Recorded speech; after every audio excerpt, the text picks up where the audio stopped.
में रहा है। क्या क्या लगता है आपको कि इंडिया अफगानिस्तान रिलेशन में चर्चा में क्या है? जैसे अभी मार्च 2025 में भारत के विदेश मंत्री और अफगानिस्तान के प्रतिनिधि के मध्य पहली एक तरह से कह सकते हैं आधिकारिक वार्ता हुई है। पिछले साल तालिबान 2021 में जब से तालिबान की सत्ता में वापसी हुई तब से भारत तालिबान अफगानिस्तान संबंध बड़े बुरे दौर से गुजरे हैं। वैसी स्थिति में दोनों देशों के मध्य डिप्लोमेटिक रिलेशन लगभग कट ऑफ था, लेकिन पिछले साल एक मीटिंग हुई और इस साल कहीं ना कहीं भारत तालिबान संबंध जो है अफगानिस्तान को लेकर एक नए स्वरूप में देखा जा रहा है ना। तो वहां से प्रश्न बन सकता है और क्या है, अफगानिस्तान में चीन की बढ़ती भूमिका। चाइना तो हर जगह है ना, जैसे अभी सीपेक को एक्सटेंड करके अफगानिस्तान तक कनेक्टिविटी की बात उसने की है, अफगानिस्तान को पोर्ट की फैसिलिटी प्रदान करने की बात की है ना। तो तालिबान 2.0 जो नया है रेजिम सेकंड जो है उसको लेकर काफी चर्चाएं रही है। और क्या है, जैसे आतंकी घटनाएं, भारत में ऐसा अंदेशा लगाया जा रहा है कि तालिबान के सत्ता में काबिज होने के बाद भारत में चाहे कश्मीर को लेकर हो चाहे अन्य जगह पर आतंकी वारदातों की संख्या बढ़ेगी। एक और शंका है कि पाकिस्तान और तालिबान के मध्य बढ़ती निकटता, हालांकि संबंधों में बाद में दरार आ गया वो अलग बात है, क्या पाकिस्तान में आतंकी संगठन सत्ता में कल को काबिज नहीं हो सकती? और अगर सत्ता में पाकिस्तान में कोई कट्टरपंथी संगठन आ जाता है तो वैसी स्थिति में नाभिकीय अस्त्र शस्त्र जो पाकिस्तान के पास है वो उसकी पहुंच तक आ सकते हैं, उससे भारत की सुरक्षा को खतरा है। भारत अफगानिस्तान संबंध में अभी देखें तो दोनों देशों के मध्य व्यापार बहुत घट गया है तालिबान 2.0 के रिजिम में। इसको लेकर तमाम समस्याएं देखी जा रही है ना। भारत द्वारा आधिकारिक मान्यता न प्रदान किया जाना, भारत ने यद्यपि काबुल में एम्बेसी अपनी ओपन कर दी जून 2022 में, लेकिन भारत की तरफ से कोई भी एम्बेसडर को वहां नियुक्त नहीं किया गया है। तो ये सब चर्चा में बहुत कुछ रही है। तो अगर नजदीकी पड़ोसी देशों में पूछ सकता है तो तालिबान या अफगानिस्तान से सवाल बन सकता है। तो चर्चा में क्या, तो हम कह सकते हैं पहला, भारत अफगानिस्तान संबंधों में सुधार की दिशा में हालिया गतिविधि है ना, खास करके तालिबान 2.0 के दौर में। दूसरा, चीन की अफगानिस्तान में बढ़ती दिलचस्पी भूमिका जो भी कहे, तथा CPEC China Pakistan economic corridor को अफगानिस्तान तक विस्तार करने की पहल, अफगानिस्तान तक विस्तार करने की का प्रस्ताव है ना। जितने लोग जुड़े हैं सबका स्वागत है। चलिए, भारत अफगानिस्तान संबंध का भविष्य, भारत अफगानिस्तान संबंधों का भविष्य क्या देखते हैं? भारत के लिए अफगानिस्तान का महत्व। अब से प्रश्न इस कॉन्टेक्स्ट में पूछा जा सकता है ना। सवाल अंत में प्रियंका पासवान लास्ट में। अभी भारत रूस पढ़ेंगे तो ये सब चर्चा करना वहां है ना। वीडियो क्वालिटी हमारी बहुत शानदार है, आप अपने एंड पे चेक करिए है ना। थोड़ा सा अफगानिस्तान का परिचय देख लेते हैं है ना, अफगानिस्तान के बारे में।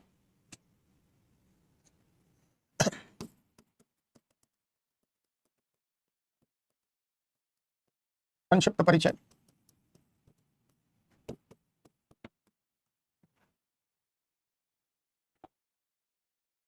अफगानिस्तान की अवस्थिति कहां है आप सभी जानते हैं, भारत के उत्तर और पश्चिम कह सकते हैं है ना। और अफगानिस्तान एक ऐसा देश है जिससे हमारे ऐतिहासिक संबंध रहे, क्योंकि 7वीं सदी तक तो अफगानिस्तान भारत का ही पार्ट रहा है ना। अगर आप महाजनपद अवधि पढ़ते हैं पीरियड, तो महाजनपद के 16 महाजनपदों में गांधार भी एक था। महाभारत पढ़ते हैं उसमें गांधार नरेश है ना। धृतराष्ट्र की पत्नी कहां से, गांधारी कहां की थी, गांधार की थी, जो अभी कहां है अफगानिस्तान में। तक्षशिला आपने सुना होगा, जो भारत का एक प्राचीन विश्वविद्यालय था है ना, वो भी पहले, अभी वर्तमान में पाकिस्तान में है लेकिन पहले वो अफगानिस्तान के कंट्रोल में था। तो अफगानिस्तान की जो अवस्थिति है ना, एक तरफ मध्य एशिया ऊपर, इधर पश्चिम एशिया और नीचे साउथ एशिया। तो इसको हम कहते हैं कि हार्ट ऑफ एशिया कह लें या क्रॉस रोड पर अवस्थित है, चाहे वेस्ट एशिया हो, सेंट्रल एशिया हो और साउथ एशिया हो है ना। तो ये है ना, तो ये इसकी अवस्थिति, भूसामरिक अवस्थिति जो है वो अफगानिस्तान को हमेशा महत्वपूर्ण बनाती है। और यही कारण है कि यहां पर बहुत बड़े बड़े साम्राज्यों ने अपने आधिपत्य की कोशिश की, इसलिए इसको ग्रेवयार्ड ऑफ एम्पायर्स भी कहते हैं कि ये सभ्यताओं के मध्य युद्ध यहां बहुत लड़े गए हैं, क्योंकि इसकी अवस्थिति जो है, इसकी अगर आप अवस्थिति देखें तो एक तरफ जैसे अफगानिस्तान देखें तो इधर सेंट्रल एशिया, जितने इधर आप देखें तो ये पूरा का पूरा पश्चिम एशिया, और नीचे इसके पाकिस्तान, और इधर आप देखें तो पूरा भारत दक्षिण एशिया। तो इसको आप क्या कह सकते हैं, इधर आप देखें तो पूरा साउथ एशिया। तो आप इसकी अवस्थिति देख सकते हैं कि एक तरफ पश्चिम एशिया, ऊपर मध्य एशिया और इधर साउथ एशिया, इसके बीच में अवस्थित है ना। ऐसी स्थिति में सभ्यताओं के विभिन्न अवधियों में अगर आप देखें तो यहाँ बहुत बड़े बड़े युद्ध लड़े गए है ना। भारत में जितने भी पश्चिम से आक्रमणकारी आए वो खैबर दर्रा से होकर आए, जो हिंदू कुश की पहाड़ियों में है। तो ये इसका एक ऐतिहासिक महत्व है ना। जैसे बौद्ध धर्म का प्रचार प्रसार हुआ तो बामियान में जो है, जिसको नष्ट कर दिया गया तालिबान के जरिए, वहां पर बौद्ध की बड़ी बड़ी विशाल प्रतिमाएं बनाई गई थी। मौर्य साम्राज्य के दौर में भी अगर आप देखें तो तालिबान जो अफगानिस्तान है उसमें पर भारत का नियंत्रण रहा। तो जो अफगानिस्तान की अवस्थिति है, मैप में अगर आप देखें तो और क्लियर हो जाएगा इसकी जो अवस्थिति है वो इसे अत्यधिक महत्वपूर्ण बनाती है। जैसे आप देखिए, ये अफगानिस्तान की अवस्थिति है। इधर आप देख सकते हैं ईरान, इधर जो है ईरान है, ऊपर तुर्कमेनिस्तान है, ताजिकिस्तान है और उज्बेकिस्तान है, तीनों से सीमा साझा करता है। इधर भारत से सीमा, ये पाक अधिकृत कश्मीर का पार्ट अप हो गया। पहले अफगानिस्तान से हमारा डायरेक्ट कनेक्टिविटी थी, लेकिन पाक अधिकृत कश्मीर में जो है, अगर आप देखें तो यह पाक अधिकृत कश्मीर पर पाकिस्तान का भी कंट्रोल है। ऐसी स्थिति में अफगानिस्तान से हमारा डायरेक्ट लैंड रूट कनेक्टिविटी नहीं है। अफगानिस्तान एक लैंड लॉक्ड कंट्री है, कहीं से भी पोर्ट, इसको कहीं से भी इसको समुद्र के निकट अवस्थिति नहीं। आप देख सकते हैं अफगानिस्तान की अवस्थिति जो है। तो जो अफगानिस्तान की इधर नीचे इसके दक्षिणी भाग में आप देखें तो पाकिस्तान है, यहाँ इंडिया से बॉर्डर शेयर करता है, कुछ दूर पर चाइना अवस्थित है, इसके ऊपर आप देखें तो तुर्कमेनिस्तान, उज्बेकिस्तान और ताजिकिस्तान है। तो भू सामरिक अवस्थिति आप देखें, इधर वेस्ट एशिया, ऊपर आप देखें तो ये सेंट्रल एशिया के देश हैं, और इधर आप देखें पाकिस्तान से लेकर इंडिया पूरा साउथ एशिया। इसलिए इसको ग्रेवयार्ड ऑफ एम्पायर्स कहते हैं कि बड़े बड़े साम्राज्य, जैसे 19वीं सदी से लेकर 20वीं सदी के आरंभिक दौर में ब्रिटिशर्स ने इस पर अपना पोजीशन रखा, और रूस के जार, जो रूस का शासक था, उसकी भी नजर यहां थी। वैसी स्थिति में ब्रिटिशर्स ने अफगानिस्तान पर अपना नियंत्रण रखा। ब्रिटिशर्स ने अफगानिस्तान को अलग करने के लिए सीमा रेखांकन भी किया, जिसको डुरंड रेखा के नाम से कहते हैं, अभी जो पाकिस्तान अफगानिस्तान के मध्य सीमांकन करती है। तो अफगानिस्तान की भू सामरिक अवस्थिति यह एक तरफ पश्चिम एशिया, सेंट्रल एशिया और साउथ एशिया के मध्य अवस्थित है। इसलिए इसको हम लोग कहते हैं हार्ट ऑफ एशिया, एशिया का हृदय, है ना। और ये इसका जियो स्ट्रेटेजिक सिग्निफिकेंस है। तो इतिहास में हमें बहुत नहीं जाना है। वर्तमान में आप देखें तो भारत से इसकी सीमा डायरेक्ट पहले लगती थी, लेकिन पाक अधिकृत कश्मीर क्योंकि ये किसके पोजीशन में आ गया है, पाकिस्तान के कंट्रोल में। ऐसी स्थिति में हमारा अब अफगानिस्तान के साथ डायरेक्ट जो है लैंड रूट कनेक्टिविटी नहीं है। अफगानिस्तान एक लैंड लॉक्ड कंट्री है ना। वैसी स्थिति में इसे अपने अंतरराष्ट्रीय व्यापार के लिए कहीं ना कहीं इसकी निर्भरता ईरान पर है। वर्तमान में अभी सीपेक के जरिए इसको कनेक्ट करने की बात चाइना द्वारा की जा रही है। तो अफगानिस्तान का संक्षिप्त में परिचय आप देख पाए। आबादी के लिहाज से कहें तो अफगानिस्तान में अगर आप देखें तो मल्टी एथनिक ग्रुप, यहाँ अलग अलग कबीलाई समाज के लोग रहते हैं। जिससे एक अनुमान के मुताबिक इसकी आबादी लगभग 3 करोड़ 90 लाख के आसपास है, करोड़ आबादी है। और यहां पर विभिन्न एथनिक ग्रुप है, विभिन्न नृजातीय समूह है। अधिकांश क्या है, इस्लामी। अधिकांश जो है अगर आप देखें तो सुन्नी मुसलमान अधिकतर है, और इसमें अलग अलग एथनिक ग्रुप है ना। कौन कौन, जैसे सर्वाधिक आबादी यहां पर पख्तून की है 42% के आसपास, ताजिक 27% है। अगर आप देखें पख्तून 42% इनकी आबादी है। ताजिक जो ताजिकिस्तान मूल रूप से ओरिजिनेट वहां से मानते हैं, 27% के आसपास इनकी आबादी है। इसमें हजारा कम्युनिटी के भी लोग हैं, लगभग 9%। तो मूल रूप से अगर आप देखें तो पख्तून और ताजिक ये दो सबसे बड़ा एथनिक ग्रुप है, और दोनों मुस्लिम है। इसमें और भी कई, जैसे उज्बेक है, तुर्कमेन है, अलग अलग है, उज्बेक भी है यहां पर। अगर हम अफगानिस्तान की सीमा, आपने देखा ही जस्ट की सीमा कहां से लगती है। अगर अफगानिस्तान की सीमा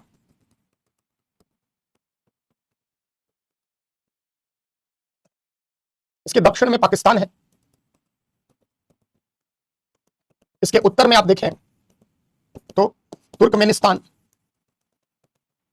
ताजिकिस्तान एवं उज्बेकिस्तान है।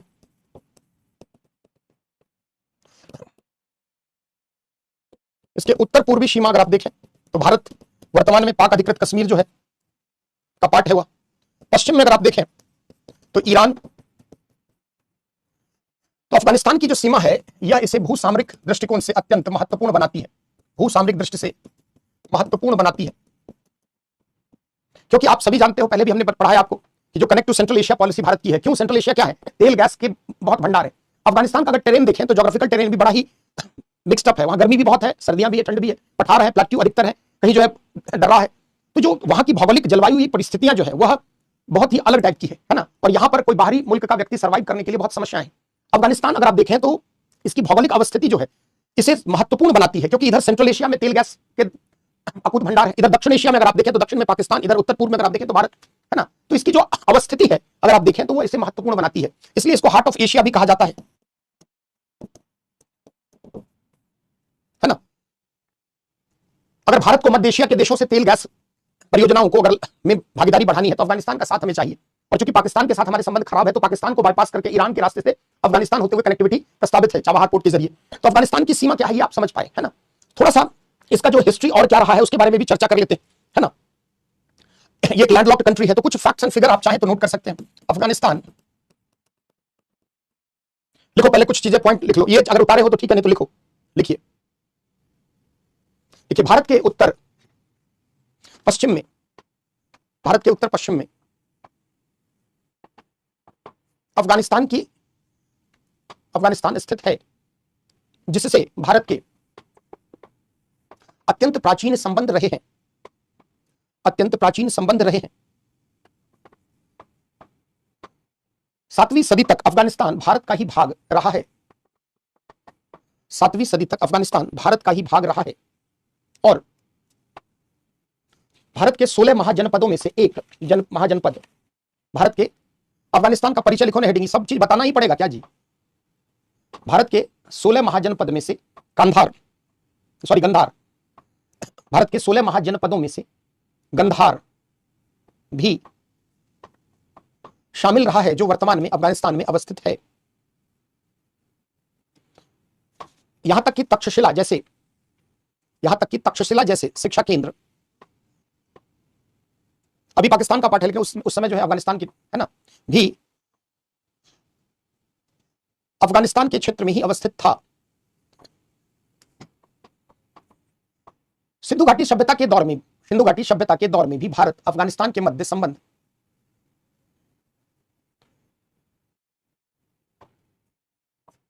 पाए जाने के साक्ष्य मिले हैं। पैराग्राफ चेंज करके लिखिए। अफगानिस्तान की भूसामरिक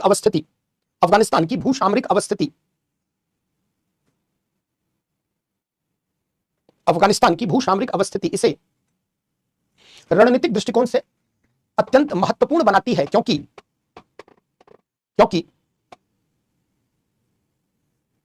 अफगानिस्तान सेंट्रल एशिया, मध्य एशिया, पश्चिम एशिया तथा दक्षिण एशिया, क्योंकि अफगानिस्तान सेंट्रल एशिया, मध्य एशिया, पश्चिम एशिया तथा दक्षिण एशिया तीनों के मध्य अवस्थित है। इसे एशिया के हृदय के रूप में भी माना जाता है।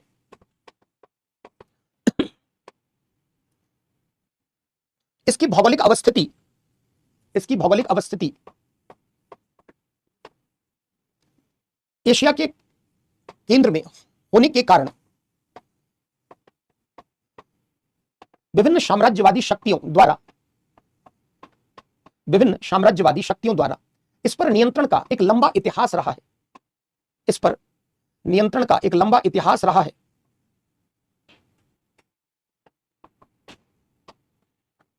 अफगानिस्तान पर विजय प्राप्त करने के लिए 19वीं सदी में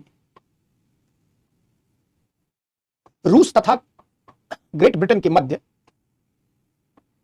संघर्ष का एक दौर देखा गया।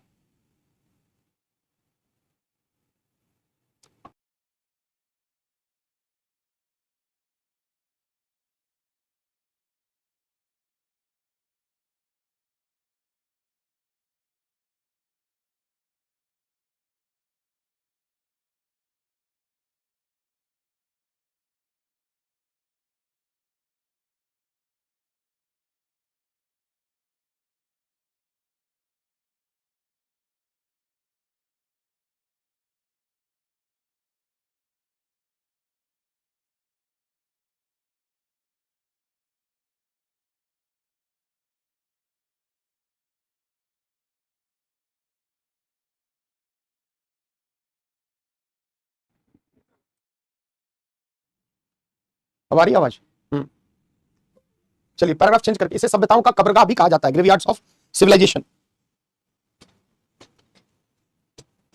लिखिए पैराग्राफ चेंज करके। अफगानिस्तान एक भू आबद्ध देश है, लैंडलॉक्ड कंट्री है।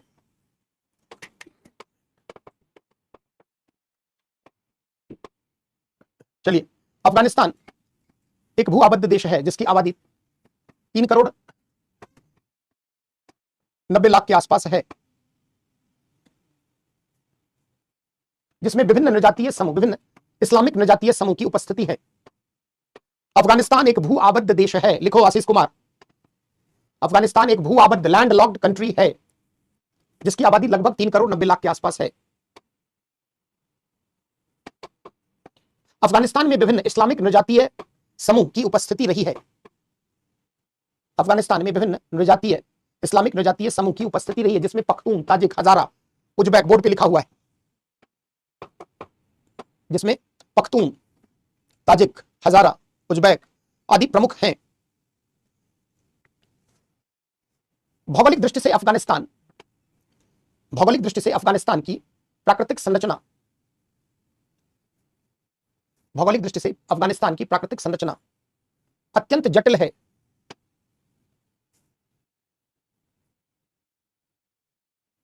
कहीं ऊंचे पहाड़ पठार तो कहीं गहरी खाई इसे भौगोलिक दृष्टि से जटिल बनाती है। कहीं ऊंचे पहाड़ पठार तो कहीं गहरी खाई इसे भौगोलिक दृष्टि से जटिल बनाती है। अब थोड़ा सा भारत के लिए अफगानिस्तान का महत्व क्या है, एक हेडिंग बनाओ, भारत के लिए अफगानिस्तान का महत्व।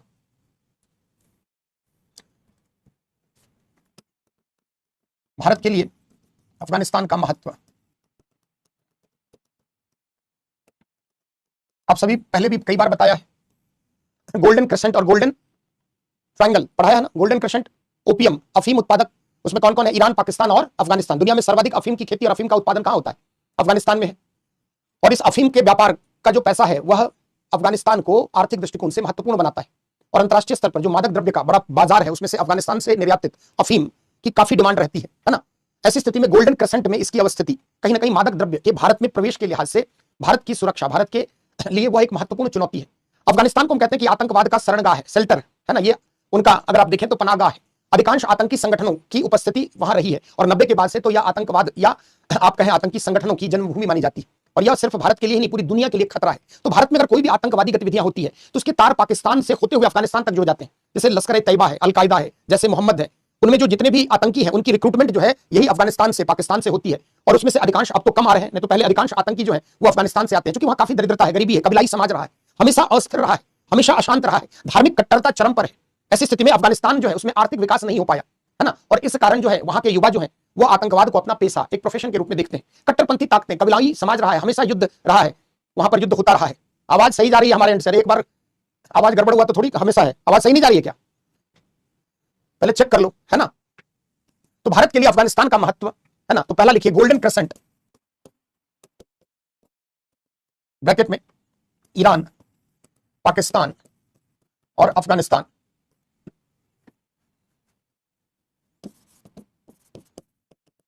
अफगानिस्तान की उपस्थिति दुनिया के सर्वाधिक अफीम उत्पादक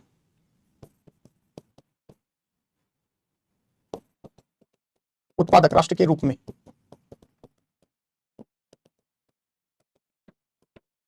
अफीम निर्यात का बड़ा पैसा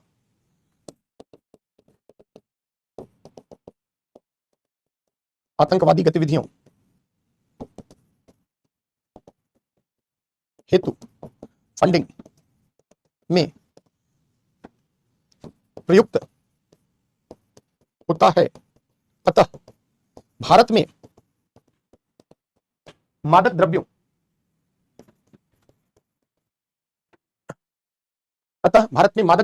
के अवैध व्यापार एवं इनकी तस्करी को रोकने हेतु अफगानिस्तान महत्वपूर्ण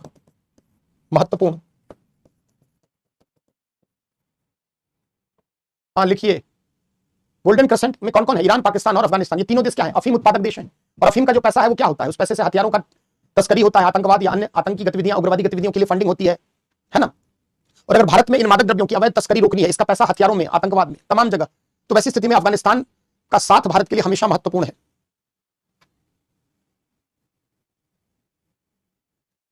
लिखिए, पढ़ देता हूं। अफगानिस्तान की उपस्थिति दुनिया के सर्वाधिक अफीम उत्पादक राष्ट्र के रूप में है। अफीम निर्यात का बड़ा भाग आतंकवादी गतिविधियों हेतु फंडिंग में प्रयुक्त होता है। अतः भारत में मादक द्रव्यों के अवैध व्यापार एवं इसकी तस्करी है ना को रोकने हेतु अफगानिस्तान महत्वपूर्ण। लिख लिया।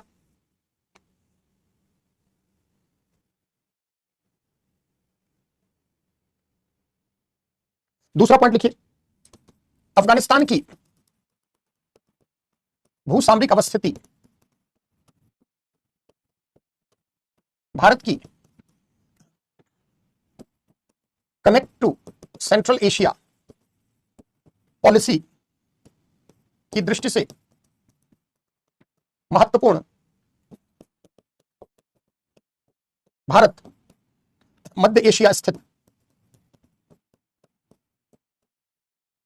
राष्ट्रों से तेल व गैस की सप्लाई हेतु अफगानिस्तान के सहयोग पर निर्भर जैसे आपने सुना होगा टैपी, है ना, गैस परियोजना। ये क्या है? T for Turkmenistan, A for Afghanistan, P for Pakistan और आई फॉर इंडिया। तो पंजाब के फजिल्का तक तुर्कमेनिस्तान से पाइपलाइन, है ना, बिछानी थी, जो भारत पाकिस्तान के मध्य संबंधों में तनाव के कारण रद्द, लगभग कहे तो ठंडे बस्ते में चला गया। अफगानिस्तान में भी तालिबान आ गया, वैसी स्थिति में इस गैस पाइपलाइन की जो परियोजना है वो ठंडे बस्ते में चली गई। तो जो सेंट्रल एशिया के देश हैं वहां तेल और गैस के बहुत भंडार है। अगर हमें अपनी ऊर्जा आवश्यकताओं को पूर्ण करना है, भारत को अगर विकसित भारत बनना है, विकसित राष्ट्र बनना है, वैसी स्थिति में हमारी ऊर्जा की आवश्यकताएं भी क्या होंगी? बढ़ेंगी। वैसी स्थिति में हमारे पास ऊर्जा के संसाधन बहुत सीमित है, तो आपकी निर्भरता जो है वह मध्य एशिया के इन देशों पर है, और इन तक संपर्क साधने के लिए हमें अफगानिस्तान का साथ हमेशा चाहिए, है ना। तो आप दिखा सकते हैं ये अफगानिस्तान आतंकवादी गतिविधियों, संगठनों का संरक्षक एवं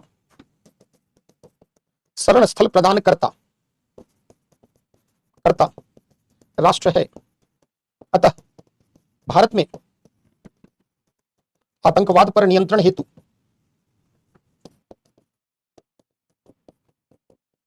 अफगानिस्तान, एएफजी मतलब अफगानिस्तान, बेहद महत्वपूर्ण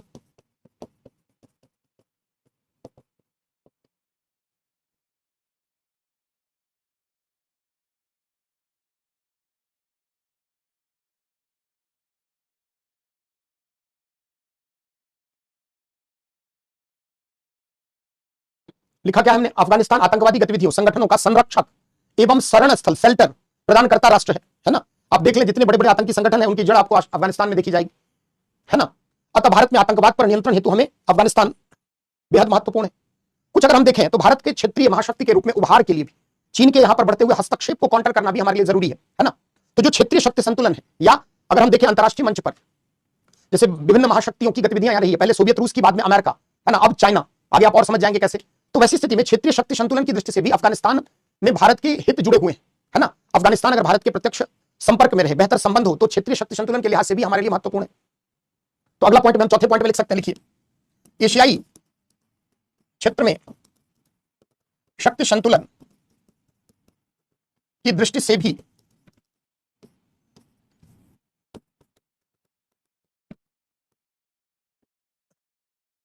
अफगानिस्तान भारत के लिए महत्वपूर्ण।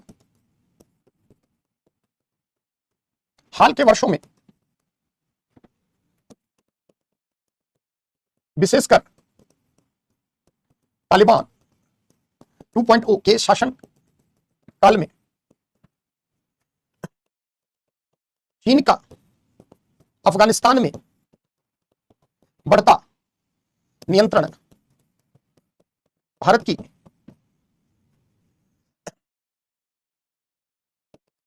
एशियाई नीति की दृष्टि से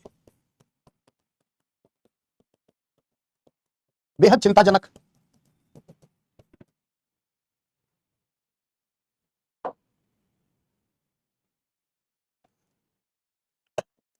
कनेक्टिविटी सेंट्रल एशिया तक कनेक्टिविटी की दृष्टि से भी अफगानिस्तान महत्वपूर्ण।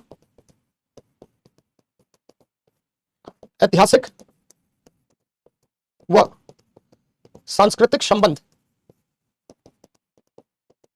की दृष्टि से भी महत्वपूर्ण।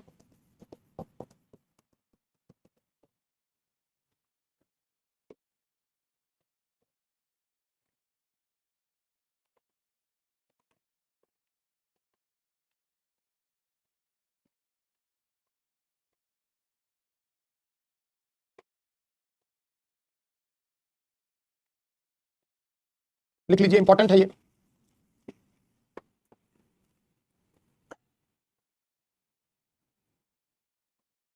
लास्ट पढ़ देता हूं, सेंट्रल एशिया तक कनेक्टिविटी, कैसे कनेक्टिविटी होगी आगे आप जस्ट समझेंगे, है ना, की दृष्टि से भी अफगानिस्तान महत्वपूर्ण है। ऐतिहासिक और सांस्कृतिक संबंध। चलिए एक हेडिंग बनाइए, अफगानिस्तान संक्षिप्त वर्तमान इतिहास।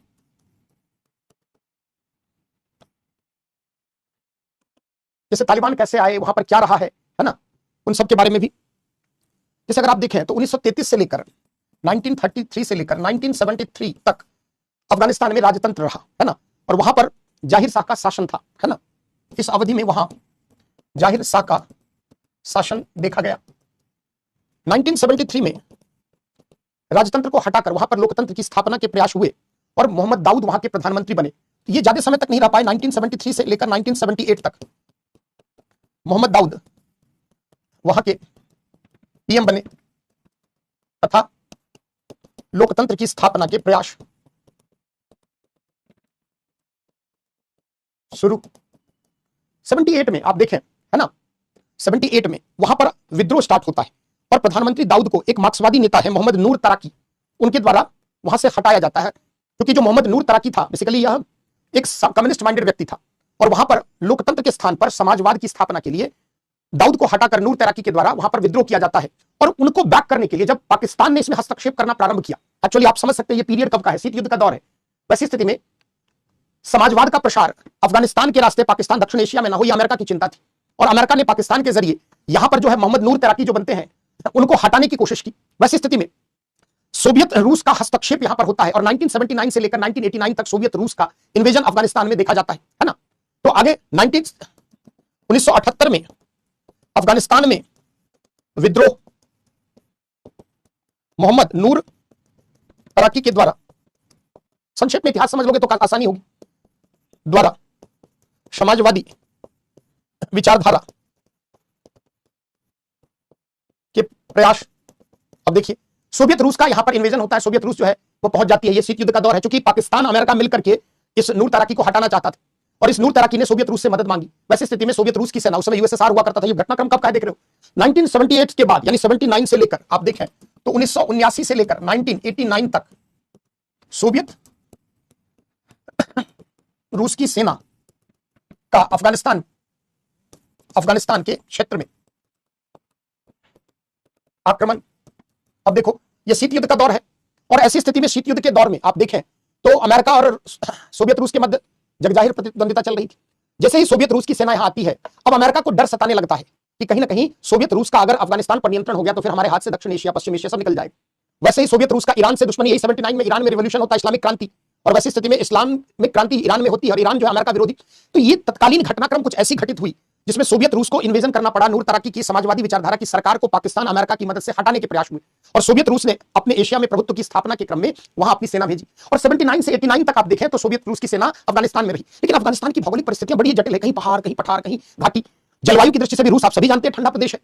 दूसरा, ये जो कबीलाई जो मुजाहिदीन लड़ाके थे उनके विरुद्ध लड़ रही थी, वहां मुजाहिदीन चाहते थे कट्टरपंथी जो है वहां पर शासन व्यवस्था इस्लामिक कानून के आधार पर हो। तो जो मुजाहिदीन लड़ाके थे जो सोवियत सेना का विरोध कर रहे थे, वैसी स्थिति में उन मुजाहिदीन लड़ाकों से कड़ा प्रत्युत्तर मिल रहा था रूस को की सेना को। और इन मुजाहिदीनों को बैक कौन कर रहा था? अमेरिका। पहले भी कई बार आपको बताया कि अमेरिका के राष्ट्रपति भवन में इन आतंकी संगठनों के साथ राष्ट्रपति की मीटिंग होती है, इनको फंडिंग दी जाती है, इनको पैसा, इनको तकनीक, इनको अस्त्र शस्त्र, हथियार, तमाम चीजें उपलब्ध कराई जाती है अमेरिका को, क्योंकि अमेरिका को भय सता रहा था कि सोवियत रूस का अगर अफगानिस्तान पर नियंत्रण हो गया तो फिर दक्षिण एशिया हाथ से गया। और ऐसी स्थिति में ईरान से शत्रुता थी ही, भारत से भी संबंधों में तलखियां थी, क्योंकि भारत आप सभी जान रहे गुटनिरपेक्ष आंदोलन का लीडर। इधर पाकिस्तान और अमेरिका के मध्य 50 के दशक से ही निकटता बढ़ती जा रही थी। तो ऐसी स्थिति में अफगानिस्तान पर अगर सोवियत रूस का नियंत्रण हो जाए तो यह अमेरिका के लिए खतरा हो सकता था। तो अमेरिका ने क्या किया, मुजाहिदीनों की सपोर्ट में, है ना, उनको अस्त्र शस्त्र प्रदान किए और तमाम कई कारणों से सोवियत रूस इधर धीरे धीरे क्या हो रहा था, आर्थिक रूप से कमजोर हो रहा था, है ना, क्योंकि हर जगह सैंक्शन लग रहे थे अमेरिका के प्रयास से। नाटो कंट्री ने हर देश को रूस की इकोनॉमी दो चीजों पर अधिक निर्भर है, हथियार उद्योग पर, निर्यात पर, हथियारों के और तेल और गैस के भंडार उसके निर्यात पर। तो उसकी इकोनॉमी का जो है धीरे धीरे कमजोर हो रही थी, अस्त्र शस्त्र की होड़ और भौगोलिक जलवायु भी अफगानिस्तान की आप समझ ही पा रहे हैं कि कैसी दुर्गम। तो कई बार सप्लाई चेन काट दिया गया अमेरिका की मदद से और बाद में रूस को एक तरह से पराजय का सामना करना पड़ा और 89 तक सोवियत रूस ने अपनी सारी सेना अफगानिस्तान से हटा ली। अब यही जो अवधि है आप देखें तो यह अफगानिस्तान में धीरे धीरे आतंकी जो है गतिविधियों को जगह यहां पर मिलनी स्टार्ट हुई। और अगले पॉइंट में आप लिखिए, सोवियत रूस की सेना के विरोध में मुजाहिदीन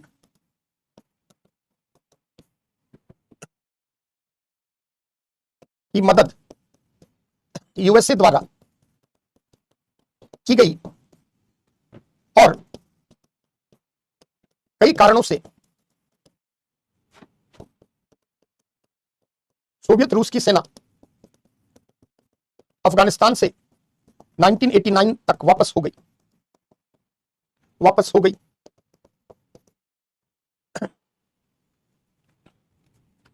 अब देखिए ये कौन सा पीरियड चल रहा है 89 के बाद, अब वहां पर कबीलाई युद्ध जो है मुजाहिदीन और स्थानीय कई संगठनों में होता रहा।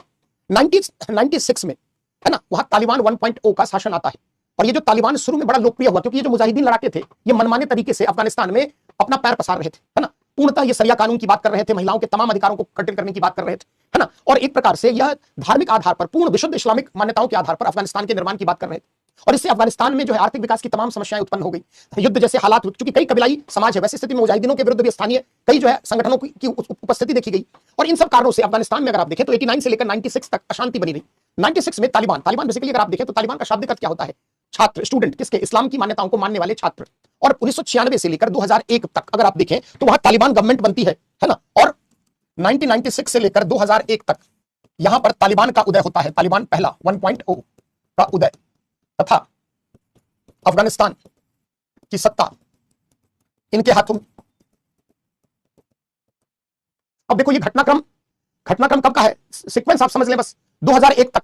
2001 में आप सभी जानते हैं 9/11 की घटना होती है ना, सितंबर 11 2001 में यूएसए के वर्ल्ड ट्रेड सेंटर पर हमला, और इसकी जिम्मेदारी किस संगठन ने? अल-कायदा, ओसामा बिन लादेन, जिसको बैक कौन कर रहे थे? तालिबान और उनके सभी। अब देखिए अमेरिका अक्टूबर, है ना, 2011 में जॉर्ज बुश द्वितीय राष्ट्रपति थे और उन्होंने ऑपरेशन एंड्योरिंग फ्रीडम चलाया, वॉर ऑन टेरर के नाम पर अफगानिस्तान में पूरा सफाया करने की बात की अल-कायदा और तमाम आतंकी संगठनों की।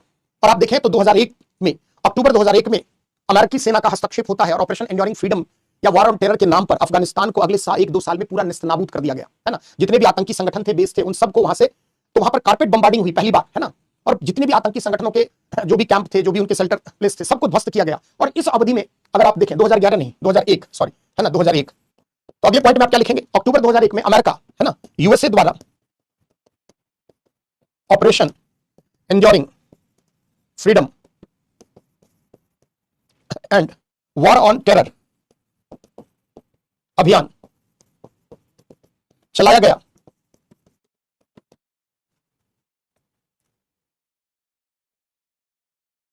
यानी आजादी को सुरक्षित रखने वाला एक अभियान वॉर ऑन टेरर के नाम पर। देखिए अमेरिका कैसा देश है जिसने मुजाहिदीनों को जो हथियार उपलब्ध कराए थे, उसी हथियार का प्रयोग अमेरिकी सेना के विरुद्ध किसने किया? तालिबान, अल-कायदा, तमाम उग्रवादी संगठनों ने।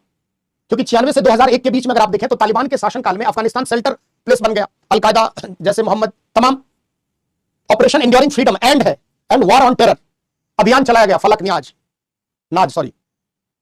यूएसए द्वारा operation enduring freedom, war on terror लिख लेना, अभियान चलाया गया, जिसके तहत, लिखिए, जिसके तहत अभियान चलाया गया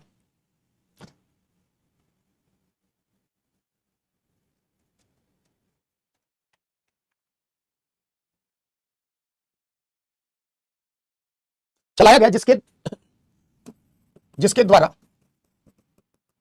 अफगानिस्तान से तालिबान सहित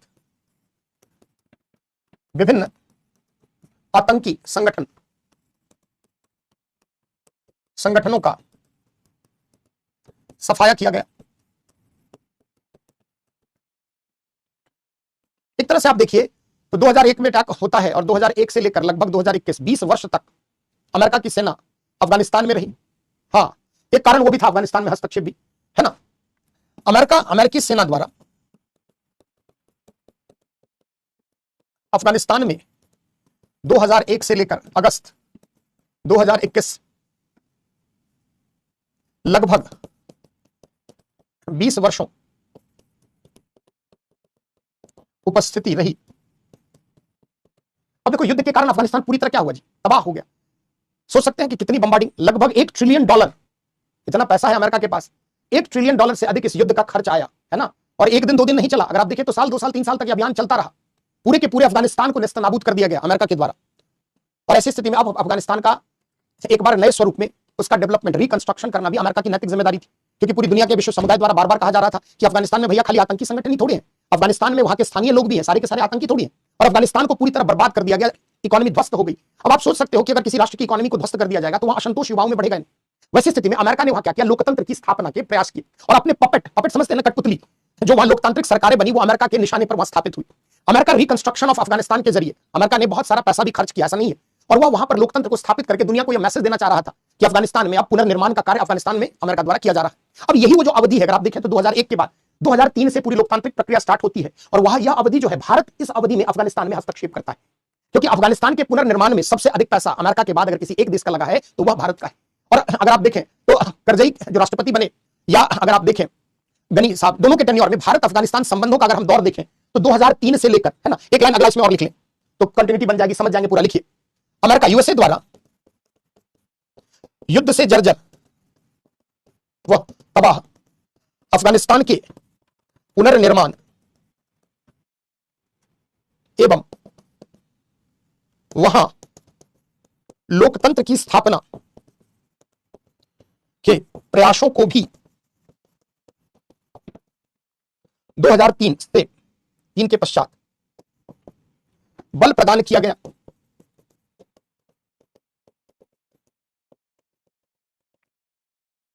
पूरा आप इतिहास थोड़ा समझना जरूरी है बच्चों, है ना, अक्सर हम समझ नहीं पाते ये तालिबान 2.0 कहां से टपक गए।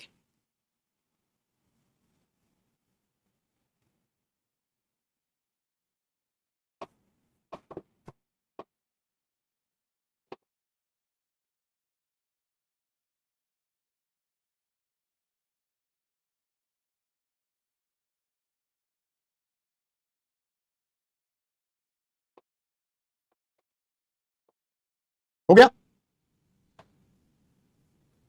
तो यूएसए द्वारा युद्ध से जर्जर व तबाह अफगानिस्तान के पुनर्निर्माण एवं वहां लोकतंत्र की स्थापना के प्रयास को भी 2002 लिख लो, 3 नहीं 2, सो ठीक कर लो, 2002 में ही वहां राष्ट्रपति बना दिया गया। 2002 के पश्चात बल प्रदान किया गया, है ना। अब देखिए वहां पर हामिद करजई आते हैं और वो राष्ट्रपति पद पर सुशोभित होते हैं, है ना। आगे अफगानिस्तान में लोकतांत्रिक सरकार की स्थापना यूएसए के दिशा निर्देश में की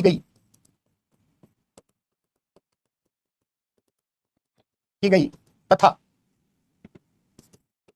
हामिद करजई 2002 से लेकर 2014 तक अफगानिस्तान के राष्ट्रपति के रूप में कार्यरत रहे। ये जो हामिद करजई का रिजीम है, ये भारत अफगानिस्तान संबंध के लिहाज से सबसे इंपॉर्टेंट, सबसे मधुर संबंध अगर आप देखें तो 2002 से लेकर 14-12 वर्ष, तो ये 2 टेन्योर में रहे, 2 राष्ट्रपति काल इनका जो रहा, वो भारत अफगानिस्तान संबंधों के लिहाज से बड़ा ही महत्वपूर्ण रहा। इसी अवधि में भारत ने अफगानिस्तान में तमाम बड़ी परियोजनाओं में निवेश किया, चाहे स्कूल हो, चाहे डैम हो, चाहे रोड हो, चाहे अन्य कनेक्टिविटी है ना। और इसको लेकर जो है अगर आप देखें तो भारत अफगानिस्तान संबंध के लिहाज से ये स्वर्णिम काल कह सकते हो। करजई की भारत के प्रति आस्था थी, क्योंकि भारत ने लगभग $3 बिलियन अफगानिस्तान के पुनर्निर्माण में, अमेरिका के बाद सर्वाधिक दानकर्ता देश भारत ही है ना। तो यहां पर अगले बुलेट में आप लिख लें, देखिए करजई के शासनकाल में को भारत अफगानिस्तान संबंध के लिहाज से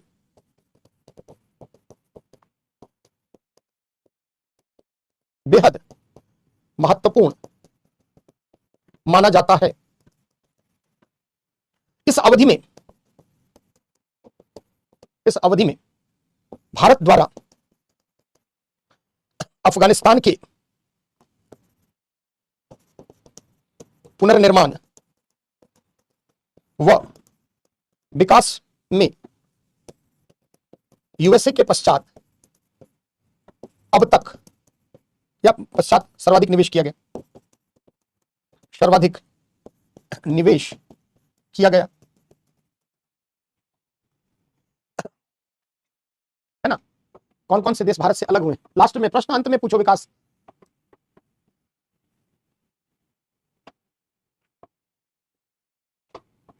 अब 2014 में करजई के स्थान पर मोहम्मद गनी जो है वहां पर राष्ट्रपति बनते हैं।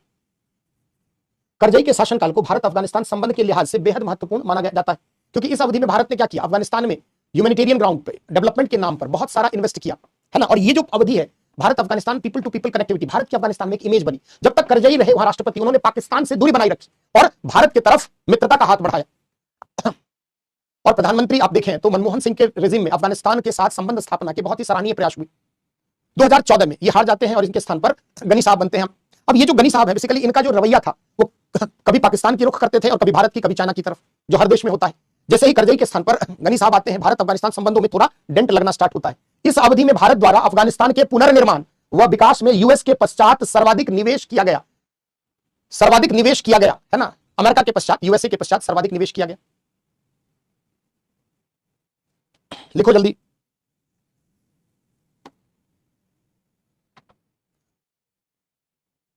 सर्वाधिक निवेश किया गया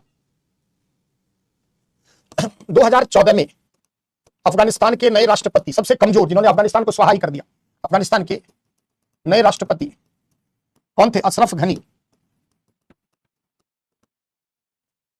बने। इनके शासन काल में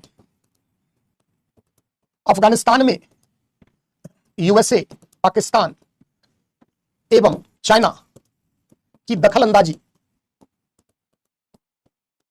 अधिक देखी गई। तो अशरफ गनी राष्ट्रपति बनते हैं, और ऐसा नहीं था कि भारत के साथ संबंध एकदम खराब हो गए, परंतु जैसे करजई के समय जो दोनों देशों के मध्य गर्मजोशी थी, वो गर्मजोशी धीरे धीरे क्या होगी? कम हो गई। क्यों? क्योंकि अशरफ, अब देखिए इसमें अमेरिका का भी इन्वॉल्वमेंट है।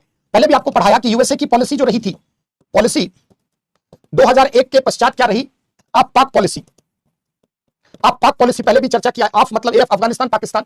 अब देखिए पाकिस्तान का साथ यूएस को चाहिए था, क्योंकि अफगानिस्तान दोनों की सीमा बहुत लगती है।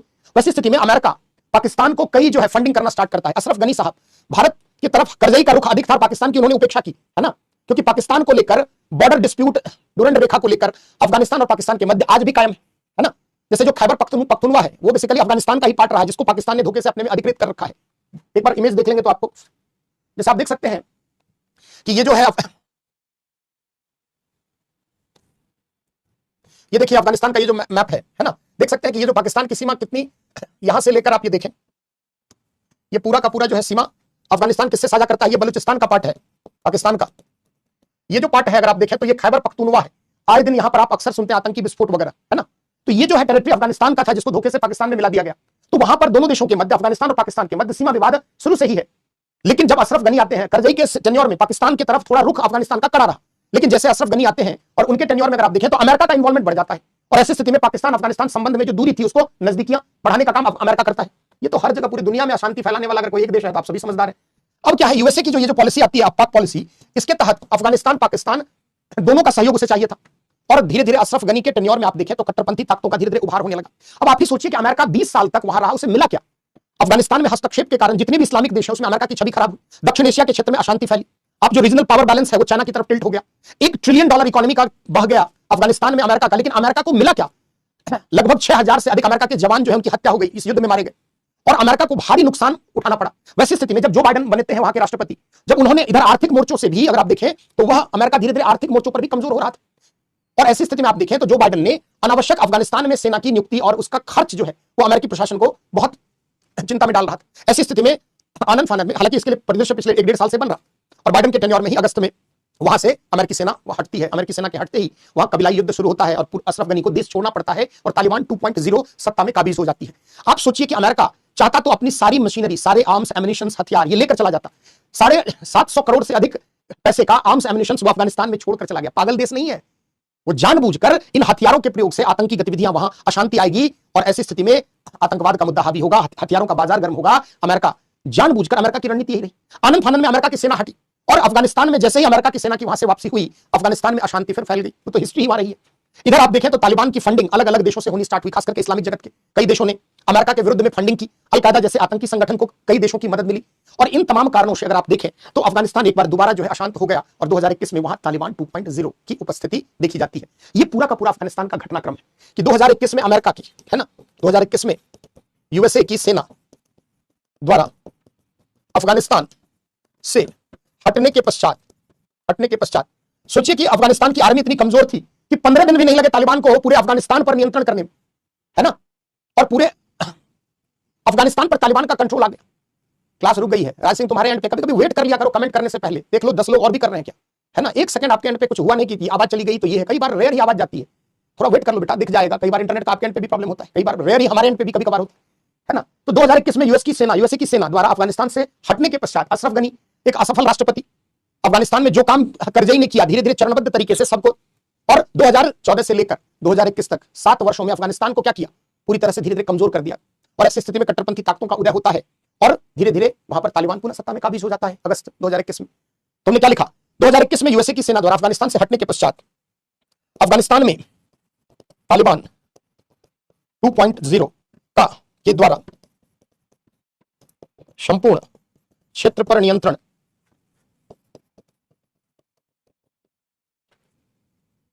एवं तालिबान सरकार की स्थापना। अब देखिए प्रश्न यहीं से बनेगा कि तालिबान 2.0 के टेन्योर में इंडिया अफगानिस्तान संबंध क्या है, भविष्य क्या है, समस्या क्या आई, क्या प्रगति हुई है। तो ये तो थोड़ा इतिहास समझना था आपको ताकि आप वर्तमान के कॉन्टेक्स्ट को समझ पाए, है ना। चलते हैं तालिबान 2.0 के शासनकाल में। जैसे सबसे ज्यादा जो है, जैसे अंतरराष्ट्रीय मीडिया द्वारा लिखा गया कि भारत ने जो निवेश किया $3 बिलियन वो पानी में चला गया। भारत का जो निवेश था वहां पर अफगानिस्तान के रिकंस्ट्रक्शन में जो काम भारत ने किया वो तो व्यर्थ चला गया, क्योंकि तालिबान 2.0 के शासन में आते ही भारत ने उसे आधिकारिक मान्यता प्रदान नहीं की, क्योंकि तालिबान एक आतंकी संगठन है और हमारी विदेश नीति जो है वो विचारधाराओं पर आधारित है। ऐसी स्थिति में हम उसको क्यों मान्यता प्रदान करें, है ना। तो भारत द्वारा अभी तक अगर आप देखें तो तालिबान सरकार को आधिकारिक मान्यता प्रदान नहीं की गई। पाकिस्तान सबसे बड़ा देश है। जैसे जिस दिन तालिबान काबिज हुए, पाकिस्तान के तभी प्रधानमंत्री इमरान खान थे, उन्होंने कहा कि अमेरिकी दास्ता से मुक्ति का दिवस है, स्वतंत्रता का दिवस है, अफगानिस्तान के लोगों को मेरी हार्दिक बधाई। सोचिए, जिस अफगानिस्तान के दम पर पाकिस्तान की आर्मी को करोड़ों बिलियन डॉलर की फंडिंग होती रही, है ना, वैसी स्थिति में आप सोचिए कि अफगानिस्तान में जैसे ही तालिबान आता है, पाकिस्तान का सुर देखिए कैसे बदलता है। अब तक अगर आप देखें तो टर्की, पाकिस्तान, चाइना, यूएई, ये 4 देशों ने उसे आधिकारिक मान्यता प्रदान की है। रशिया हो चाहे भारत हो, इन देशों ने अब तक तालिबान 2.0 को आधिकारिक मान्यता प्रदान नहीं की। आधिकारिक मान्यता जब दोगे ही नहीं, मतलब तो आप विदेश नीति कैसे, आप उसके को लेकर वैदेशिक संबंध कैसे स्थापित होंगे, डिप्लोमेटिक रिलेशन कैसे बनेंगे। भारत ने अगस्त 2021 में अपना दूतावास काबुल में जो स्थित है उसको बंद कर दिया। तालिबान के सत्ता में आने से पहले भारत और अफगानिस्तान के मध्य व्यापार भी देखें तो लगभग $1.5 से $2 बिलियन के मध्य का चला देखा गया। लेकिन जैसे ही तालिबान 2.0 का शासनकाल स्टार्ट होता है, भारत ने अपने काबुल से दूतावास को बंद कर दिया, अपने सभी नागरिकों को इवैक्यूएट करा लिया, वहां से अफगानिस्तान से हटा लिया। और वेट एंड वॉच की पॉलिसी के तहत अब तक अगर आप देखें तो भारत ने तालिबान को स्पष्ट रूप में मान्यता प्रदान नहीं की। इससे हमें क्या दिक्कत हुआ है ना, इससे क्या हमें समस्या रही कि अगर भारत, याद करिए जब हम लोग म्यांमार पढ़ रहे थे तो वहां भी एक प्रसंग आपको मैंने बताया कि म्यांमार में सैन्य शासन का एक लंबा इतिहास है। वैसी स्थिति में अगर जुंटा शासन लंबे समय तक रहती है तो कब तक आप उसको उपेक्षित करते रहेंगे। हमें अपने राष्ट्रीय हित की चिंता है, वहां कौन सरकार है नहीं है उससे क्या फर्क पड़ता है। तो वर्तमान में आप देखें तो जून 2022 में अफगानिस्तान के तालिबान बार बार चाह रहे हैं कि भारत के साथ बेहतर संबंध हो। भारत से उन्होंने कई मदों में गुहार भी लगाई है। मानवतावादी ग्राउंड पर भारत ने 50,000 टन से अधिक गेहूं जो है अफगानिस्तान में भेजा है, कई जो ह्यूमैनिटेरियन ग्राउंड पर मदद की है। लेकिन तालिबान को आधिकारिक मान्यता अब तक प्रदान नहीं की गई है, इसलिए दोनों देशों के मध्य विदेश वैदेशिक संबंध में कहीं ना कहीं एक विराम लगा हुआ था। लेकिन अगर तालिबान वहां पर है और ऐसी स्थिति में चाइना की हस्तक्षेप वहां बढ़ती जा रही है तो यह हमारे लिए चिंता की बात है। पाकिस्तान के साथ शुरुआत में तालिबान के संबंध बेहतर रहे, लेकिन पाकिस्तान के द्वारा हाल के वर्षों में अफगानिस्तान की तालिबान सरकार के विरुद्ध सख्त एक्शन लिए गए। जैसे 5 लाख से अधिक शरणार्थियों को चिन्हित किया गया, जिसको अफगानिस्तान वापस पाकिस्तान भेज रहा है। तहरीके पाकिस्तान तालिबान जो संगठन है, जो आप देखें उसके विरुद्ध पाकिस्तान सेना की बर्बर कार्रवाई हुई।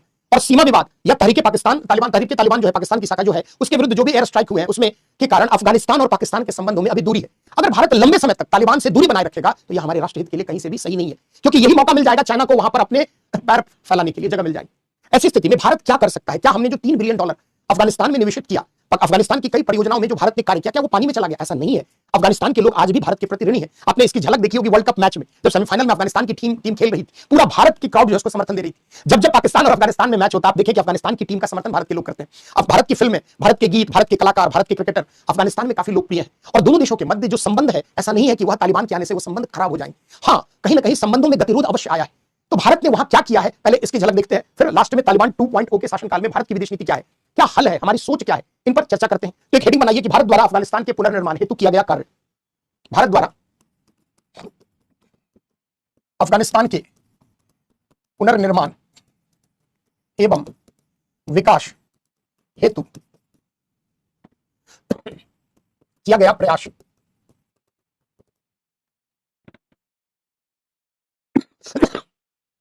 जैसे भारत ने $3 बिलियन अधिक राशि अफगानिस्तान में विभिन्न परियोजनाओं में निवेशित किया है।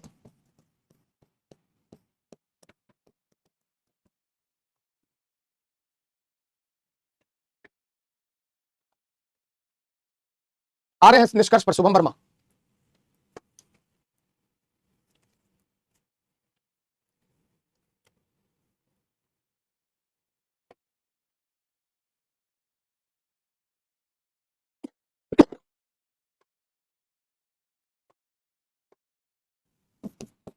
भारत द्वारा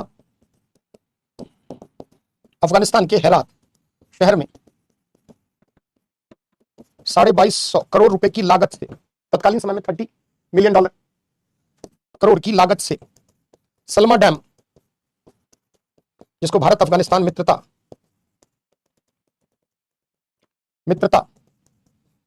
बांध के नाम से जाना जाता है, का निर्माण, शल्मा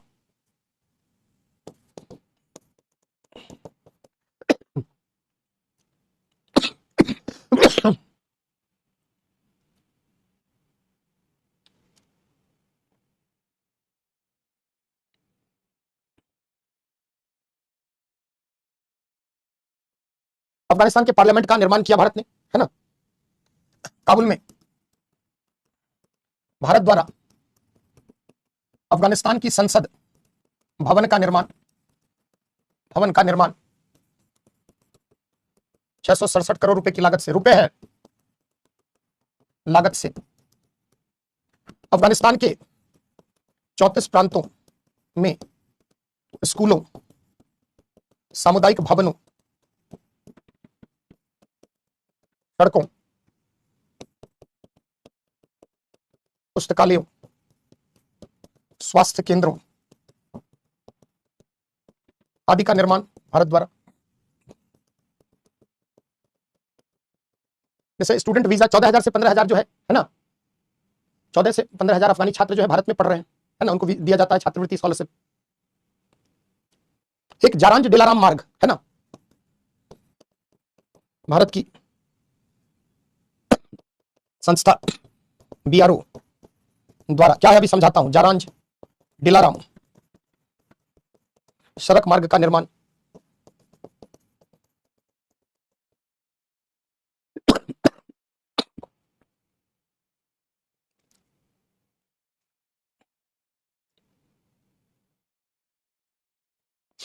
$218 किलोमीटर लंबा है, लगभग 1110 करोड़। ये मार्ग समझ लो कनेक्टिविटी के लिए बहुत इंपॉर्टेंट है, 1110 करोड़ रुपए की लागत से। जैसे अभी अफगानिस्तान तक डायरेक्ट हमारी कनेक्टिविटी है नहीं, पाकिस्तान हमें अपना रूट दे नहीं रहा है। पहले क्या था, अफगानिस्तान तक माल जो है वो पाकिस्तान के रास्ते, लेकिन पाकिस्तान के साथ संबंध हमारे खराब है ना। और जो संपर्क है पाक अधिकृत कश्मीर का पार्ट है, जिससे हम सीधे स्थल मार्ग से अफगानिस्तान तक संपर्क रख सकते हैं, वो तो पाक अधिकृत कश्मीर में। तो भारत ने एक वैकल्पिक मार्ग बनाया है ईरान के चाबहार पोर्ट के रास्ते, है ना। थोड़ा इसको आप समझ लें, ये है क्या, अक्सर इसको लेकर न्यूज में, जैसे आप देखिए भारत अफगानिस्तान तक पहुंच के लिए कर क्या रहा है ना। जैसे आप देख सकते हैं ये ग्वादर कहां है, पाकिस्तान में पोर्ट है जो चाइना ने सिपेक के जरिए बनाया। भारत यहां चाबहार पोर्ट बना रहा है ईरान में, है ना। भारत ईरान संबंधों के कारण इनकी गतिविधियां जो है वो हाल के वर्षों में यहां एक्टिविटी जो है, वर्क से रिलेटेड एक्टिविटी रुक गई है, क्योंकि ईरान भारत के संबंध बीच में। चाबहार यहां से मुंबई से आप कोई भी माल लेकर चाबहार पोर्ट को आधुनिकृत फैसिलिटी से युक्त कर रहा है भारत। चाबहार से अगर आप देखें तो यहां तक जारांज जो है अफगानिस्तान के बॉर्डर तक ऑलरेडी रोड एग्जिस्ट करता है। भारत ने क्या किया है, इस जारांज से लेकर डिलाराम, ये यहां तक डिलाराम तक मार्ग बना दिया है, और डिलाराम से काबुल तक का तो कनेक्टिविटी पहले से ही है। तो भारत ने अगर आप देखें तो इस मार्ग को बनाया है कि अफगानिस्तान तक पाकिस्तान के रास्ते हम जा नहीं सकते, तो समुद्र के रास्ते हम यहां चाबहार पोर्ट को आधुनिकृत पोर्ट फैसिलिटी से युक्त भारत कर रहा है। भारत इसमें निवेश कर रहा है, बहुत हद तक निवेश किया गया, लेकिन दोनों देशों के मध्य संबंधों के कारण कई बार काम यहां रुका हुआ। तो चाबहार के जरिए, चाबहार से आप देखें तो जारांज जो है वो अफगानिस्तान की सीमा तक ऑलरेडी रोड एग्जिस्ट करता है। यहां पर अगर आप देखें तो ये जारांज से लेकर डिलाराम के बीच में 218 किलोमीटर लंबा रोड जो है भारत की संस्था बीआरओ द्वारा बनाया गया है। ऐसे एक मैप और मैं आपको दिखाऊं, जैसे आप देखिए ये ईरान की सीमा पर क्या है, ये जारांज है ना, और ये देखिए काबुल है। जारांज से लेकर डिलाराम, ये डिलाराम है यहां पर, इधर संपर्क मार्ग ऑलरेडी एग्जिस्ट करता है, इधर बहुत सारा कनेक्टिविटी के लिए रास्ता पहले से ही है। तो भारत क्या कर रहा है, इस जारांज से लेकर डिलाराम तक सड़क मार्ग 218 किलोमीटर बनाया है, और अगर चाबहार पोर्ट को कंप्लीट कर दिया जाए तो भारत की अफगानिस्तान तक डायरेक्ट कनेक्टिविटी हो जाएगी। तो भारत द्वारा हाल के वर्षों में जो प्रयास किया गया, आलोचकों ने कहा कि तालिबान 2.0 के आते ही वो सारा पैसा पानी में चला गया। क्या ऐसा है, भारत का अफगानिस्तान के तालिबान शासन को लेकर क्या रणनीति हमारी रही है, तो ये सबसे इंपॉर्टेंट है। लास्ट में एक हेडिंग बनाते हैं, भारत की तालिबान 2.0 को लेकर रणनीति क्या रही है। एक हेडिंग बनाओ बच्चों सारे। तबियत थोड़ी हाथ खराब चल रही है ना, गले में प्रॉब्लम चल रही है, अब कितना क्लास आपका कैंसिल करें वैसे ही। भारत द्वारा अफगानिस्तान की सत्ता में तालिबान 2.0 की वापसी के पश्चात अफगानिस्तान को लेकर रणनीति, वीबीआई बहुत इंपॉर्टेंट है, यहां से प्रश्न पूछ सकता है। जैसे आप देखिए अगस्त 2021 में भारत ने क्या किया, अपना दूतावास बंद कर दिया और अपने नागरिकों को वहां से इवैक्यूएट कर दिया, हटा लिया। कोई भी डिप्लोमेटिक रिलेशन नहीं, तालिबान 2.0 को मान्यता हमने नहीं दिया, है ना। दोनों देशों के मध्य अगर आप देखें तो दोनों देशों के मध्य संबंधों में बहुत दूरी देखी गई। तालिबान बार बार चाहता था कि भारत के साथ कहीं ना कहीं संबंध को बेहतर किया जाए, क्योंकि जब आप सत्ता में आप आ जाते हैं तो चाहे कितनी भी कट्टरपंथी संगठन हो, देश को चलाने के लिए उसके सामाजिक आर्थिक विकास करना ही पड़ता है। और भारत शिक्षा में, स्वास्थ्य में निवेश, आप सोच सकते हो अमेरिका के बाद सर्वाधिक निवेश करने वाला देश है। अब चाइना इन्वॉल्वमेंट बढ़ा है, चाइना बहुत सारा फंडिंग अब करने लगा है। तो ऐसी स्थिति में अगस्त 2021 में अगर आप देखें तो भारत का स्टैंड शुरू में क्या रहा कि तालिबान को हमने मान्यता नहीं दी और अपने वहां पर दूतावास बंद कर, एक तरह से भारत के संबंध को कट ऑफ किया, क्योंकि तालिबान एक आतंकी संगठन है। लेकिन अगर कोई आतंकी संगठन अफगानिस्तान जैसे जियो स्ट्रेटेजिक लोकेशन पर सत्ता में काबिज हो तो लंबे समय तक हम उसकी उपेक्षा नहीं कर सकते, क्योंकि यहां पर चाइना का इन्वॉल्वमेंट बढ़ रहा है। तो हमारी रणनीति क्या है, अगर चाइना वहां आ रहा है और चाइना सिपेक का विस्तार कर रहा है अफगानिस्तान तक, CPEC China Pakistan economic corridor है, आदि चर्चा वहां की है, चाइना में भी करेंगे उसकी चर्चा। तो अब जो चाइना के जिनजांग से ग्वादर तक उसने जो एक मेगा प्रोजेक्ट बनाया है, उसमें कहीं ना कहीं अफगानिस्तान के रास्ते भी कनेक्टिविटी, अफगानिस्तान को पोर्ट फैसिलिटी देना चाह रहा है चाइना। आप सोच सकते हैं ग्वादर पोर्ट से अफगानिस्तान का ट्रेड हो, और ऐसी स्थिति में तालिबान 2.0 जो है वो चाइना की तरफ हाल के वर्षों में झुकाव भी देखा जा रहा है। तो भारत ने शुरुआत में क्या रणनीति अपनाई? पहले तो वेट एंड वॉच, है ना, तालिबान को आधिकारिक मान्यता देने से मना किया, दूतावास नहीं खोले, एम्बेसी शटडाउन अपनी बंद कर ली। तो शुरुआत में भारत ने एक तरह से संबंधों को कट ऑफ कर लिया।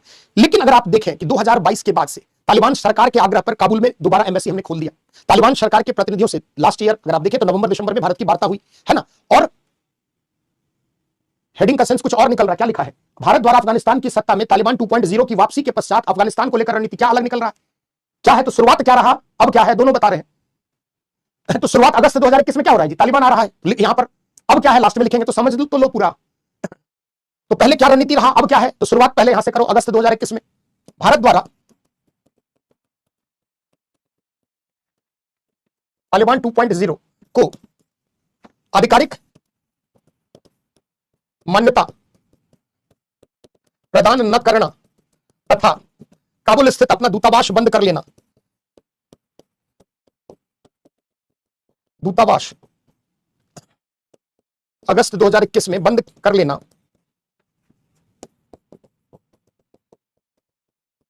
तालिबान 2.0 के प्रति असहयोग एवं उपेक्षा पूर्ण व्यवहार को प्रदर्शित करता है। उपेक्षापूर्ण व्यवहार को प्रदर्शित करता है। पैराग्राफ चेंज करके कमेंट लिखने से पहले, एक तो गजब ऑनलाइन का जमाना आ गया, जो मन में आता है लिख देते हैं। पहले सोच लो ना, दिमाग पे जोर डाल लो, फिर कमेंट किया करो। जो मन में आया लिख दो, देखा जाएगा, है ना। अरे भैया पहले समझो तो, पहली बार सौभाग्य क्लास लेने का थोड़ी मिला है जी। पिछले 15-20 साल में कोई काम ही नहीं किया, खाली पढ़ना और पढ़ाना ही है। लिखिए, तो शुरू क्या हुआ, संबंध में दूरी कहां से आई, आप ये देखिए। पहले तो भारत द्वारा तालिबान 2.0 को आधिकारिक मान्यता प्रदान न करना तथा काबुल स्थित अपना दूतावास अगस्त 2021 में बंद करना क्या बता रहा है? तालिबान 2.0 के प्रति असहयोग एवं उपेक्षापूर्ण व्यवहार को प्रदर्शित करता है। पैराग्राफ चेंज करके लिखिए, लिखिए, पैराग्राफ चेंज करके लिखिए। तालिबान की सत्ता में वापसी के पश्चात, तालिबान की सत्ता में वापसी के पश्चात चीन व पाकिस्तान का अफगानिस्तान में, चीन व पाकिस्तान का अफगानिस्तान में बढ़ती दखलंदाजी भारत के लिए नई सुरक्षा चिंताओं को जन्म दे रहा है। चीन और पाकिस्तान की अफगानिस्तान में बढ़ती दखलंदाजी भारत के लिए नई सुरक्षा चिंताओं को जन्म दे रहा है। भारत ने लगभग 3 वर्षों तक वेट एंड वॉच की नीति अपनाई। भारत ने लगभग 3 वर्षों तक तालिबान 2.0 को लेकर वेट एंड वॉच की रणनीति बनाई, परंतु लंबे समय तक अफगानिस्तान के साथ संबंधों में दूरी बनाए रखना, परंतु लंबे समय तक अफगानिस्तान के साथ संबंधों में दूरी बनाए रखना भारत के राष्ट्रहित के लिए उचित नहीं है। अतः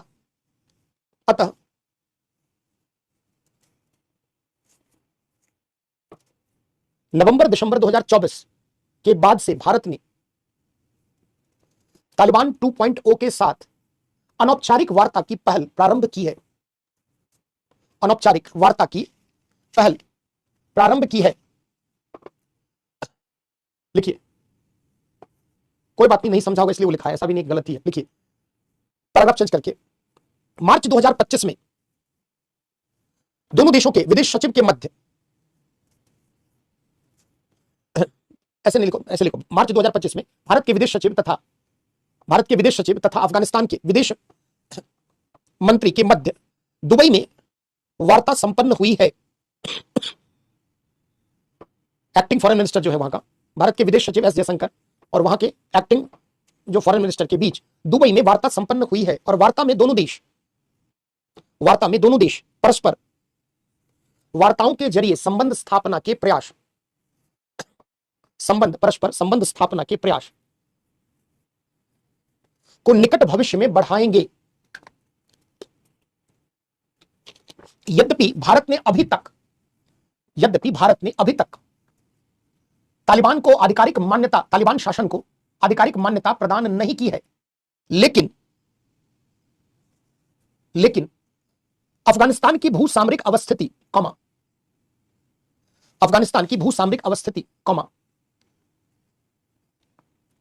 क्षेत्रीय शक्ति संतुलन की राजनीति, भारत की ऊर्जा आवश्यकताओं की पूर्ति भारत की ऊर्जा आवश्यकताओं की पूर्ति एवं भारत में आतंकवादी गतिविधियों पर नियंत्रण हेतु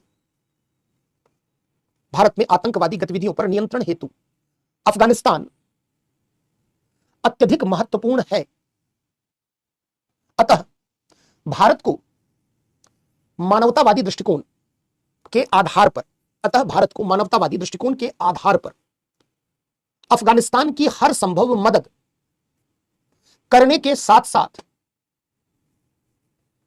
मानवतावादी संदर्भ में हर संभव मदद करने के साथ साथ दोनों देशों के मध्य पीपल टू पीपल कनेक्टिविटी, दोनों देशों के मध्य नागरिक संपर्क आप लिख लें, वैसे पीपल टू पीपल कनेक्टिविटी भी लिख सकते हैं, को बढ़ाने के साथ साथ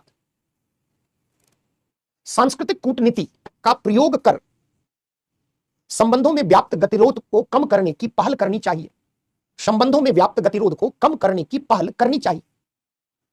इसके साथ साथ भारत द्वारा रूस, जैसे रूस का क्या केस है संक्षेप में आप समझ लें। जैसे मार्च 2024 में आपने सुना था कि रूस में मॉस्को में बम ब्लास्ट हुआ और उसकी जिम्मेदारी किसने ली? इस्लामिक स्टेट खोरासान जो विंग है उसने। तो रूस जो है वो खुद क्या चाहता है कि जो मध्य एशिया में है कट्टरपंथी आतंकी संगठन का इन्वॉल्वमेंट न हो, क्योंकि सीआईएस का ही पार्ट रहा है जितने भी स्थान है ना, चाहे ताजिकिस्तान हो, चाहे कजाकिस्तान हो, चाहे उज्बेकिस्तान हो। अगर इस क्षेत्र में कट्टरपंथी ताकतों का उदय होगा तो उसका इंपैक्ट रशिया पर भी पड़ सकता है। दूसरा, जो आईएस की कई विंग आ गई तो इस्लामिक स्टेट अब जो खोरासान है जिसने रूस में टेररिस्ट, मॉस्को में टेररिस्ट अटैक को अंजाम दिया, 150 के आसपास लोग मारे गए, इसके अलावा दुनिया के कई जगह उसने आतंकी और खुद इसकी जिम्मेदारी ली है। तो रूस भी कहीं ना कहीं छोड़ता नहीं है रूस अपना बदला लेने से। तो हाल के वर्ष में अगर आप देखें तो रूस भी तालिबान की कार्यप्रणाली से बहुत खुश नहीं है।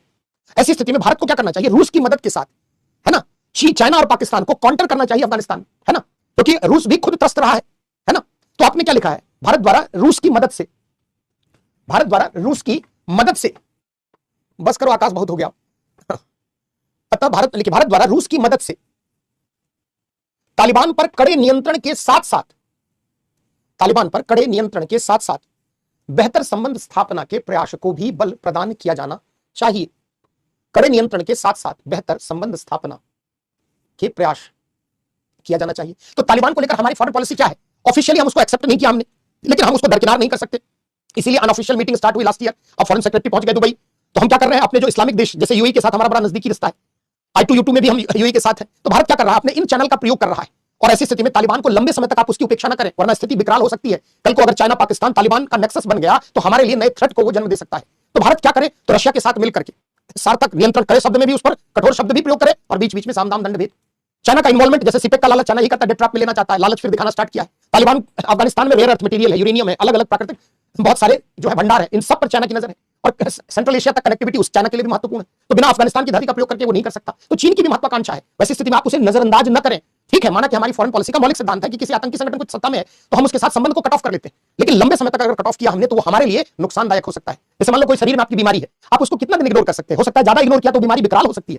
यही चीज है, तालिबान एक बीमारी है, तो हम उसको लंबे समय तक अगर उससे दूरी बनाए रखेंगे तो ये स्पेस हम दे देंगे चाइना को, पाकिस्तान को इन्वॉल्व होने की। तो हम लंबे समय तक उसके साथ, ठीक है, माना सिद्धांत हमारी है विदेश नीति के, लेकिन हम क्या करें? Unofficially people to people connectivity को बढ़ा दें, कल्चरल डिप्लोमेसी करें, उसके रिकंस्ट्रक्शन में और पैसा डालें, क्योंकि तालिबान को भी पैसों की जरूरत है। उसके साथ ट्रेड रिलेशन को ठीक करें। अरे भैया हम बादाम कहां से खाएंगे, मंजीर कहां से खाएंगे? तो जो वहां से चीजें, ड्राई फ्रूट्स वगैरह बहुत कुछ आती है। तो कहीं ना कहीं भारत को क्या करना चाहिए? व्यापार का प्रलोभन देकर तालिबान के साथ बेहतर संबंध स्थापना के प्रयास करने चाहिए। तो आज इतना ही रखें। अब देखिए एक बच रहा है चाइना, है ना, विदेश पड़ोसी देशों में। तो चाइना को हम लोग मेगा क्लास में देखेंगे संडे में। तो कल पहले, अब पड़ोस के जितने देश हैं सब हो गया।